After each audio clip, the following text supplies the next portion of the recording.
Friends, welcome back our channel. आप सभी का आपके अपने चैनल पर स्वागत है। सबसे पहले आप सभी को हैप्पी दिवाली। और जैसा कि आप सभी को पता है, जो आप वेट कर रहे थे कि हरियाणा में एस्टेट के फॉर्म जो है वो कब आउट होंगे, फाइनली जो है आपके फॉर्म आउट हो चुके हैं। और कंप्यूटर साइंस वाले बच्चों को जो है, बहुत सारे बच्चों को डाउट था कि आप बीटेक वाले स्टूडेंट जो है वो एलिजिबल होंगे या नहीं होंगे, क्योंकि उन्हीं चीजों के ऊपर जो है केस चल रहा है।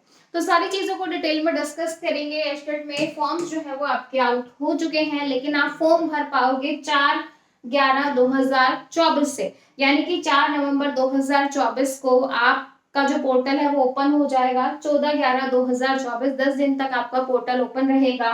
तो जिस भी बच्चे को है लास्ट डेट ये रहने वाली है। तो भी जो भी बच्चा इंटरेस्टेड है एस्टेट के फॉर्म भरने में कि भाई मुझे आपकी बार एस्टेट निकालना ही है, तो भाई अपना 4 और 11 के 14 के बीच में अपना फॉर्म जो है वो भर देना, क्योंकि उसके बाद रीओपन नहीं होगा। ठीक है। अगर आपसे कोई गलती हो जाती है, अगर आपने फॉर्म फिल किया और आपसे कुछ गलती हो गई है, तो 15 से 17 जो है 3 दिन आपको मिलेंगे अपने फॉर्म में करेक्शन करने के लिए। तो वो आप कर सकते हो। ठीक है। इसके बाद फीस की बात की जाए, फीस आपकी सेम है, जो रहती है 1000। ठीक है। और अगर आप 2 फॉर्म भरते हो तो 1800, और 3 फॉर्म अगर आप तीनों पोस्ट के लिए अप्लाई करते हो, टीजीटी, पीजीटी और पीआरटी, तो आपको 2400 रुपए जो है वो देने पड़ेंगे। लेवल 1, लेवल 2, लेवल 3, तीनों लेवल के लिए अप्लाई करोगे तो 2400 रुपए। ये उनके लिए है जो हरियाणा से बाहर के हैं, हरियाणा में जनरल कैटेगरी, ओबीसी, एससी और पीएच वालों के लिए फीस जो है वो कम है। ठीक है भाई, 500 और कुछ है इस तरीके से। ठीक है भाई, अब 500, 900 और 1200, ठीक है, इस तरीके से आपकी फीस रहेगी जो एससी और उसमें आते हैं। ठीक है। अब हम बात कर ले कि भाई पीजीटी कंप्यूटर साइंस का जो है आपका क्राइटेरिया क्या है, क्या पीजीटी वाले फॉर्म भर सकते हैं, और आपका जो पैटर्न है वो क्या रहने वाला है, सेम पैटर्न पे एग्जाम होगा या जो एग्जाम का पैटर्न है वो चेंज होगा। इन्हीं सारी चीजों के ऊपर बात करेंगे। देखो, सेम पैटर्न पे आई है भाई, कंप्यूटर साइंस में कुछ भी चेंज नहीं हुआ है।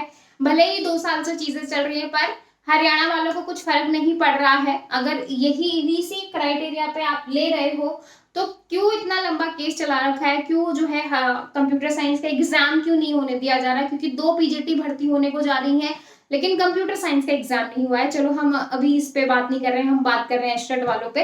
तो एस्टेट वालों का, अगर आपके पास एमएससी है, अगर आपने रेगुलर 2 साल की एमएससी कर रखी है, चाहे वो आपने सीएस से की हो, चाहे वो आपने आईटी से की हो, आप जो है एस्टेट पीजीटी कंप्यूटर साइंस का फॉर्म भरने के लिए एलिजिबल है।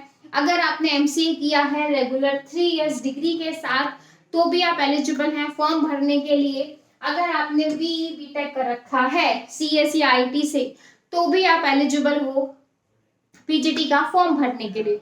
इसके साथ ही कोई बीएड की रिक्वायरमेंट नहीं है, नो बीएड रिक्वायरमेंट, बीएड की रिक्वायरमेंट नहीं है भाई। ठीक है, बीएड की रिक्वायरमेंट नहीं है, बीए की कोई रिक्वायरमेंट नहीं है। आपके पास सिर्फ ये क्वालिफिकेशन, आप भर सकते हो, कोई एक्सपीरियंस नहीं है, कुछ नहीं है। ठीक है। इसके बाद में अगर आपके एग्जाम पैटर्न की बात करूं कि भाई आपका एग्जाम पैटर्न जो है वो क्या होना चाहिए, अगर पैटर्न की बात की जाए तो पैटर्न आपका सेम रहेगा। 60 नंबर का आपका सब्जेक्ट रहेगा। ठीक है। 60 मार्क्स आपके सब्जेक्ट स्पेसिफिक रहेंगे। ठीक है, 60 मार्क्स आपके सब्जेक्ट स्पेसिफिक रहेंगे। कॉमन पार्ट की अगर मैं बात करूं, कॉमन पार्ट की अगर हम बात करें, तो कॉमन पार्ट में 30 नंबर की आपकी चाइल्ड साइकोलॉजी रहेगी। ठीक है। सीडीपी जिसको अपन बोलते हैं, 30 मार्क्स की आपकी रहेगी। जो आपका लैंग्वेज वाला पार्ट है, 15 मार्क्स की हिंदी एंड 15 मार्क्स की इंग्लिश, 15 और 15, एक 15 की रहेगी हिंदी और 15 की रहेगी इंग्लिश। ठीक है। और जो आपका 30 मार्क्स, 60 क्योंकि जो कॉमन पार्ट है वो 90 का रहेगा, और जो सब्जेक्ट स्पेसिफिक है, चाहे वो आप पीजीटी लेवल के हो, चाहे वो आप टीजीटी लेवल के हो, पैटर्न, एग्जाम पैटर्न आपका यही रहने वाला है। ठीक है। 90 मार्क्स कॉमन पार्ट, 60 मार्क्स आपका सब्जेक्ट स्पेसिफिक। ठीक है। इसके बाद अगर मैं 30 की बात करूं, तो इसमें 10 अगेन इसको 3 कैटेगरी में डिवाइड किया है। 10 नंबर की आपकी रीजनिंग रहेगी, 10 नंबर का आपका मैथ रहेगा, और 10 नंबर की रहेगी आपकी हरियाणा जीके। ठीक है। हरियाणा की जो जीके है वो आपकी 10 नंबर की आपको देखने को मिलेगी। अब जो भी आपका सब्जेक्ट है, वो आपको यहाँ पे करना है। इसे और लास्ट टाइम 2023 के अंदर जो है आपका स्टेट का सिलेबस आ गया था पूरा, कॉमन पार्ट का भी और आपके सब्जेक्ट का भी। तो आप एक बार अपना सिलेबस जरूर चेक कर लीजिएगा। जिन बच्चों ने अपना सिलेबस नहीं देखा है, एक बार आप अपना सिलेबस जरूर देखें। पीवाईक्यू करने से पहले अपने सिलेबस को बहुत अच्छे से फोकस करें, क्योंकि 2023 में आपका जो सिलेबस है वो चेंज हो गया था। उससे पहले कोई आपका सिलेबस नहीं था स्पेसिफिक, कहीं से भी क्वेश्चन आ जाते थे, लेकिन 2023 में सिलेबस बना और उसी सिलेबस पे अब आपको जो है पढ़ना है। ठीक है, तो अब जो है एग्जाम की अगर मैं बात करूं कि भाई आपका एग्जाम जो है वो कब हो सकता है, एग्जाम की अगर बात की जाए तो पहले ही एग्जाम की डेट आ गई थी। भाई फॉर्म तो आए हैं, बच्चे फॉर्म भरने का वेट कर रहे थे, फॉर्म आएंगे तो तैयारी करेंगे। मैंने पहले ही बोला था फॉर्म आएंगे, भरे जाएंगे, एग्जाम आपका 7 तारीख को ही होगा, 7 दिसंबर और 8 दिसंबर। 7 दिसंबर को आपका पीजीटी के एग्जाम्स हैं और 8 दिसंबर को आई थिंक आपका टीजीटी और पीआरटी का है। ठीक है, तो भाई 7 आपका कुल मिला के है कि 7-8 तारीख को ही आपका पेपर रहेगा, चाहे आप पीआरटी के स्टूडेंट हो, चाहे वो आप टीजीटी के हो या फिर आप पीजीटी के हो।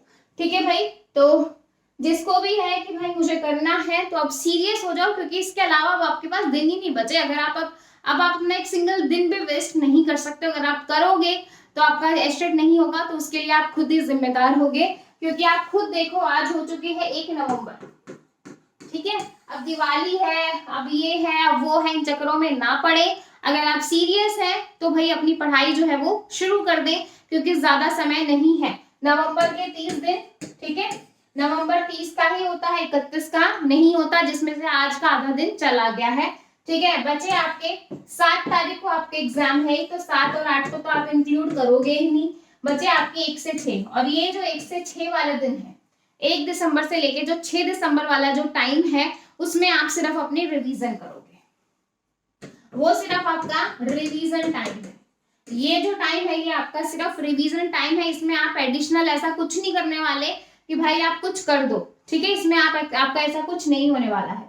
ठीक है, तो कुल मिला के आपके पास 30 दिन की कहानी है। इन 30 दिनों को बहुत अच्छे से यूटिलाइज कीजिए। 30 दिन में से भी आधा दिन चला गया है, अपनी लाइफ को सीरियस लो, थोड़ा सा जो एग्जाम आते हैं उनको सीरियस लो। अगर आप चाहते हो कि भाई आपको टीचर बनना है तो भाई आपको अपनी लाइफ में थोड़ा सा सीरियस होना पड़ेगा। ठीक है, अब ये नहीं है कि 14 तारीख लास्ट डेट है फॉर्म भरने की, फॉर्म भरने के बाद पढ़ेंगे तो भाई फिर हाथ में कुछ नहीं मिलने वाला, फिर बोलना 1 नंबर से रह गए, 5 नंबर से रह गए, 10 नंबर से रह गए। जो ये आप रह जाते हो इस पे आपको कमांड करनी है। ठीक है भाई, ठीक है, तो जल्दी से मुझे कमेंट सेक्शन में जरूर बताइएगा कि आप कौन से सब्जेक्ट से हैं, किस एग्जाम कौन से उसकी तैयारी कर रहे हो, टीजीटी पीजीटी। और जो कंप्यूटर साइंस वाले बच्चे हैं वो भी जरूर कमेंट कीजिएगा। ठीक है भाई, अगर आपको कहीं पर भी कोई भी डाउट आ रहा है तो जरूर बताइएगा। फिर मिलेंगे नेक्स्ट वीडियो में। Bye bye, take care, thank you.